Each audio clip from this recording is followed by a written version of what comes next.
Hello, my people. Good evening, good day. Hope you are having a nice weekend. Yes, wisdom time, wisdom time. Come nearer, let's talk. Today, I want to talk on a challenging topic between parents and children. Between parents and children. And the topic is when your children cut you off. This is common these days. I've had my share of experience, and I'm going to share with you how I dealt with it when your children cut you off. So this is wisdom for parents facing silence, rejection, and estrangement from their children. Few experiences are so emotionally difficult for a parent as being completely cut off by a son or daughter, especially when there has been no clear explanation. I've experienced that seriously, so I'm sharing with you what the wisdom, how to deal with it. Your telephone call is not answered. You send messages, but they are ignored. Perhaps your number has been blocked by your children. You discover that you have also been removed from their social media page. Your birthdays pass without communication. Christmas comes and goes, they don't talk to you. Family events happen without you. In some situations, grandchildren whom you once knew and loved suddenly disappear from your life as well. The thing most parents have, the painful question you ask yourself is, what did I do? What did I do? Where did I get it wrong? Sometimes there is an indefinable conflict. Sometimes there has been a long history of tension in the family. But there are also situations where a parent genuinely does not understand what caused the estrangement. No reason. Whatever the circumstances you are facing today, between you and your children or your son or daughter, wisdom is required. That's how I'm talking to you. My people, you cannot force another adult to communicate with you.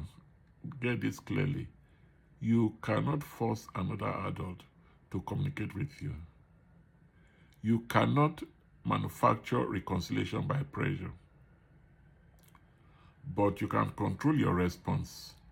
Examine yourself honestly, protect your dignity, remain open to reconciliation, and refuse to allow rejection to destroy the rest of your life.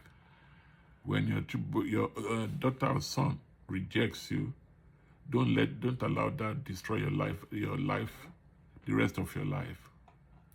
So we require wisdom. The Bible said that wisdom is the principal thing. In all thy getting, get understanding. So these are my points. They might not be applicable to you.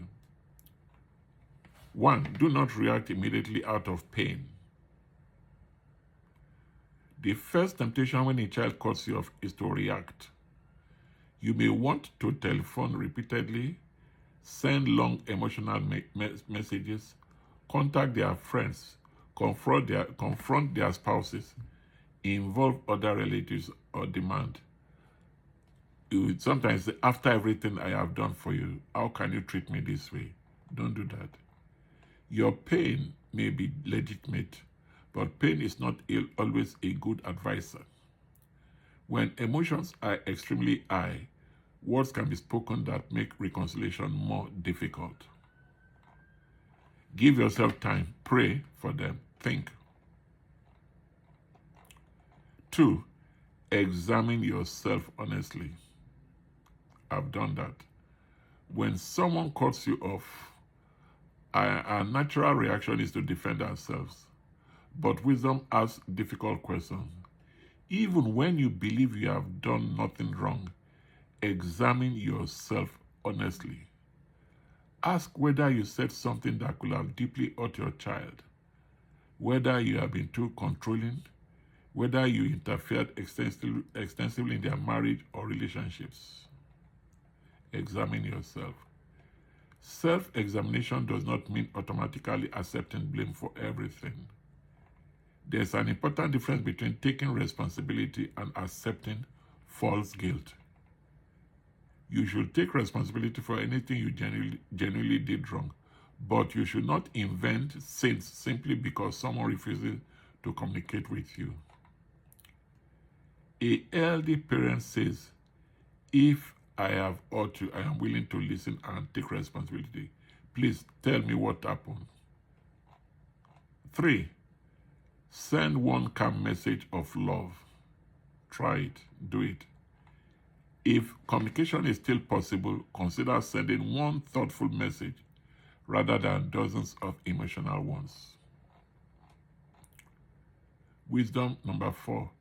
Do not turn the entire family into messengers.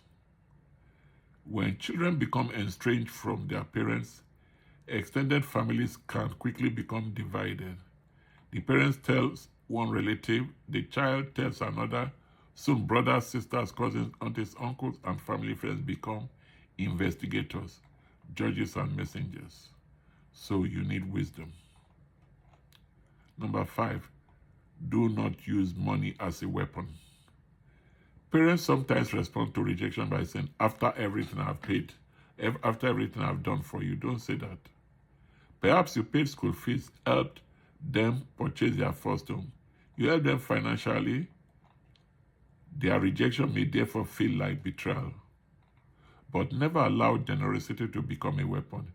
If something was genuinely given as a gift, repeatedly reminding your child of it may communicate that you are generously at conditions attached.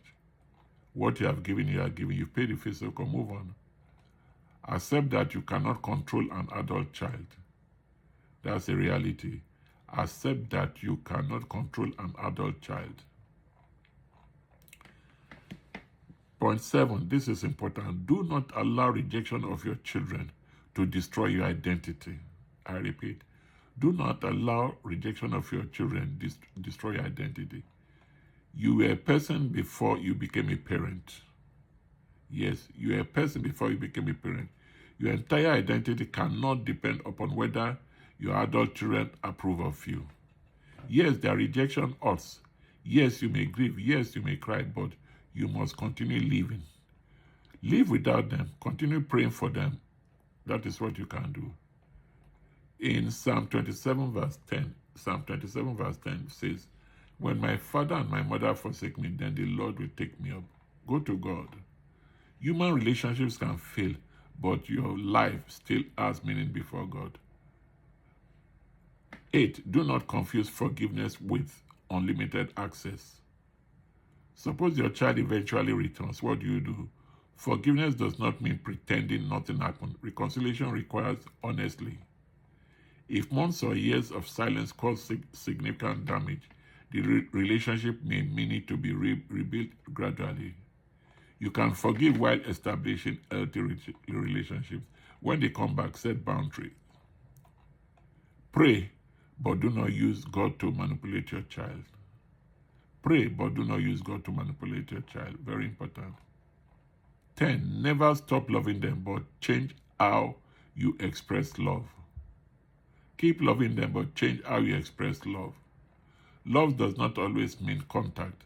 Sometimes love means giving space. Give them distance. Sometimes love means remaining silent. Sometimes love means praying privately. Sometimes love means sending a simple birthday card without demanding a response. 11. Be careful about grandchildren. One of the most painful consequences of estrangement is sometimes losing contact with grandchildren. Yes, it's common. Many of you don't see your grandchildren anymore. This can produce tremendous grief, but avoid putting grandchildren in the middle of adult disagreement. Do not tell a grandchild, your mother is keeping you away from me. Don't say it, keep quiet. Do not ask them to carry secret messages, encourage them to disobey their parents. Most importantly, number 12, seek wise counsel. Talk to somebody, talk to people, talk to your pastor, talk to a family person. Family estrangement can produce grief similar to bereavement. The person is alive, yet the relationship disappeared. You may replay conversations endlessly, constantly check your phone, wondering whether they will contact you on your birthday, forget it, or feel embarrassed when friends ask you about your children. Hey, where is your child? Don't be embarrassed. Do not carry everything alone. Speak with mature pastors, counselor, therapist, trusted friend, a family mediator who will help you think. This is one of the things I do. I speak to parents. You can call me, talk to me. You understand? So these are the things I've got to share with you. This is part one of this message. So finally, keep your heart free from bitterness. Very important. And again, keep the door open, but keep your dignity. Keep the door of reconciliation open, but keep your dignity. Bible passage in Ephesians 4:32. Ephesians 4 verse 32 says, and be kind one to another, tender-hearted, forgiving one another, even as God for Christ's sake had forgiven you. Very important. Final wisdom for this topic. Love them, release them, and keep living. Parenthood is one of the life's greatest investments of love. You carry children before they can walk. You feed them before they can feed themselves. You protect them before they understand danger. You sacrifice money, sleep, opportunities, and comfort. Therefore, when a child eventually says through silence, I don't want you anymore in my life, the pain can reach places that ordinary rejection cannot touch. But remember, your child is part of your life. Your child is not the entirety of your life. Do everything within your power to make peace. Examine yourself. Apologize where necessary. Listen if they are willing to explain. Respect reasonably. Set boundaries. Keep communication available. Pray and forgive. But after you've done what you reasonably can, release what you cannot control. Do not spend the final chapters of your life endlessly standing outside somebody else's door. There are still people to encourage. There are still wisdom to share. There are still relationships to enjoy. When your children reject you, the other children that are looking for parents, love them the way you loved your children.